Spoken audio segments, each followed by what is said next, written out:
Hello friends, आज मैं अंडा भुर्जी करी बनाना बता रही हूँ जो कि बनाने में बहुत ही आसान है। कम टाइम में झटपट बनने वाला रेसिपी है।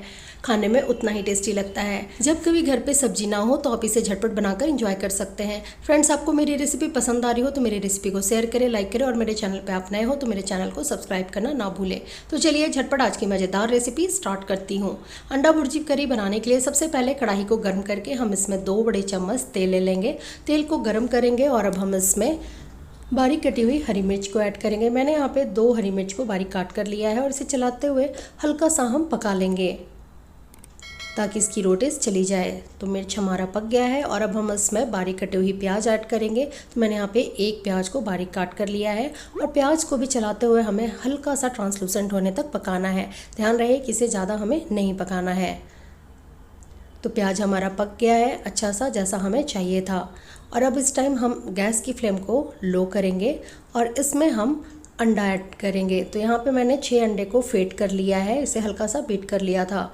इसमें हमने अभी नमक नहीं ऐड किया है और अब इस टाइम हम इसमें 1/2 चम्मच नमक ऐड करेंगे। नमक आप टेस्ट के अकॉर्डिंग लें और ध्यान रहे कि बाद में हमें करी में भी ऐड करना है, तो कहीं ये ज़्यादा ना हो जाए। 1/2 चम्मच हम काली मिर्च पाउडर ऐड करेंगे और इन सबको अच्छे से हमें पहले मिक्स कर लेना है।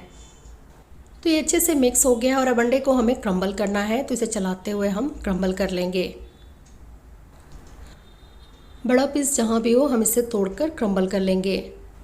और अब अंडे को हम हल्का सा भून लेंगे ताकि इसकी रो टेस्ट चली जाए और इसका कलर अच्छा सा आ जाए। तो देखिए अंडा हमारा अच्छा सा भुन गया है, इससे ज़्यादा हमें इसे नहीं भूनना है। तो अब हम गैस की फ्लेम को ऑफ करेंगे और इसे हम दूसरे बर्तन में ट्रांसफ़र कर लेंगे। अब चाहे तो इस अंडे भुर्जी को इस टाइम भी रोटी या पराठे के साथ एंजॉय कर सकते हैं। तो यहाँ पे सेम कढ़ाई में हम 4 बड़े चम्मच तेल ले लेंगे और तेल को हम गर्म कर लेंगे। और अब इस टाइम हम इसमें 1 तेज़पत्ता ऐड करेंगे। साथ ही साथ मैंने यहाँ पे गरम मसाला ऐड किया है, जिसमें 2 छोटी इलायची, 1 बड़ी इलायची, 4 लौंग, जावित्री, दालचीनी और मैंने कुछ दाने काली मिर्च का लिया है। 1 चम्मच जीरा ऐड करेंगे और इसे चलाते हुए हमें हल्का सा गरम मसाले को पका लेना है ताकि ये अच्छे से पक जाए और इसकी अरोमा खुशबू अच्छे से आने लगे। गरम मसाला हमारा अच्छा सा पक गया है और अब इस टाइम हम इसमें बारीक कटी हुई प्याज ऐड करेंगे। तो मैंने यहाँ पे 4 प्याज को बारीक काट कर लिया है। ध्यान रहे कि करी के लिए हमें प्याज को बिल्कुल बारीक काट कर लेना है और इसे चलाकर मिक्स करना है। और अब गैस की फ्लेम को हाई करके हम इसे लाइट गोल्डन ब्राउन होने तक पकाएंगे। तो बीच बीच में हम इसे चलाते रहेंगे ताकि प्याज हमारा नीचे से जले ना। तो देखिए प्याज हमारा अच्छा सा पक गया है, जैसा हमें चाहिए था। इससे ज़्यादा इसे नहीं पकाना है। और इस टाइम हम इसमें कुछ मसाले ऐड करेंगे। तो मसालों में मैंने यहाँ पे 2 चम्मच अदरक लहसुन का पेस्ट लिया है। साथ ही साथ 1/2 चम्मच हल्दी पाउडर ऐड करेंगे। 1 चम्मच मैंने यहाँ पे लाल मिर्च पाउडर लिया है। मिर्च पाउडर आप टेस्ट के अकॉर्डिंग कम या ज़्यादा कर सकते हैं। 1 चम्मच धनिया पाउडर ऐड करेंगे। 1 चम्मच जीरा पाउडर ऐड करेंगे और अच्छा सा टेस्ट के लिए मैंने यहाँ पे 1 चम्मच चिकन मसाला लिया है। इससे सब्जी की टेस्ट काफ़ी अच्छी आती है। और कलर के लिए मैंने यहाँ पे कश्मीरी लाल मिर्च पाउडर लिया है 1 चम्मच। इससे करी की कलर काफ़ी अच्छी आती है, ये तीखा नहीं होता है। और इस टाइम हम इसमें 1/4 कप मीन्स थोड़ा सा पानी ऐड करेंगे ताकि मसाला हमारा अच्छे से मिक्स हो जाए और ये नीचे से जले ना। इन सबको हम अच्छे से मिक्स कर लेंगे और गैस की फ्लेम मीडियम टू लो करके हम मसाले को भून लेंगे। मसाला हमारा तब तक भुनना है जब तक कि मसाला हमारा पक ना जाए। तो बीच बीच में हम इसे चलाते रहेंगे। मसाले को पकने में मैक्सिमम 3 से 4 मिनट लगते हैं। तो देखिए मसाला हमारा अच्छा सा भुन गया है और इसने ऑयल भी रिलीज़ कर दिया है। और अब इस टाइम हम इसमें बारीक कटी हुई टमाटर ऐड करेंगे। तो मैंने यहाँ पे 1 टमाटर को काट कर लिया है। और अब हम इसमें 1/2 चम्मच नमक ऐड करेंगे ताकि टमाटर हमारा अच्छे से गल जाए और इसे चलाकर हमें मिक्स कर लेना है। नमक आप टेस्ट के अकॉर्डिंग लें और गैस की फ्लेम को मीडियम टू हाई करके हम टमाटर को 1 से 2 मिनट के लिए पका लेंगे।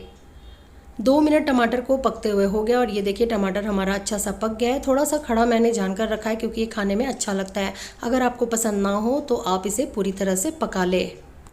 और अब इस टाइम हम इसमें अंडा भुर्जी ऐड करेंगे जो हमने पहले से तैयार करके रखा था और इसे अच्छे से चलाकर मिक्स कर लेना है ताकि अंडे में मसाले की कोटिंग आ जाए।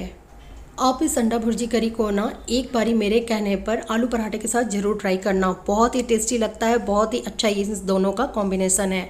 तो ये मिक्स हो गया और अब ग्रेवी के लिए हम इसमें 1.5 कप पानी ऐड करेंगे। पानी आप कम या ज़्यादा कर सकते हैं जैसा आप ग्रेवी पसंद करते हो, लेकिन ऐसे देखा जाए तो अंडा भुजिया करी का जो ग्रेवी होता है वो थोड़ा थिकी खाने में अच्छा लगता है। तो यहाँ पे ग्रेवी थोड़ा गाढ़ा लगा तो मैंने थोड़ा पानी और ऐड किया है।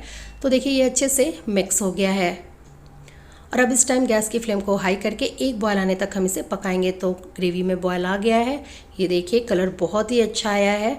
तो अंडा भुजिया करी हमारा बनकर रेडी हो गया है और लास्ट में हम गैस की फ्लेम को ऑफ करेंगे और इसमें हम ढेर सारा बारीक कटा हुआ धनिया पत्ता ऐड करेंगे।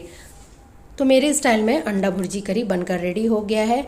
करी का कलर देखिए कितना अच्छा आया है, जितना ये दिखने में अच्छा लग रहा है ना, खाने में उतना ही टेस्टी लगता है। इसे आप गर्मा गर्म रोटी पराठे या आलू पराठे, प्लेन राइस या फ्राइड राइस के साथ खाएं, बहुत ही टेस्टी लगेगा। होप करती हूँ आपको आज की रेसिपी पसंद आई हो। रेसिपी पसंद आई हो तो मेरी रेसिपी को शेयर करें, लाइक करें और मेरे चैनल को सब्सक्राइब करना ना भूलें और मेरे स्टाइल में अंडा भुर्जी करी बनाएं और मुझे कमेंट बॉक्स में बताएं कि आपको कैसी लगी। Thank you and thanks for watching.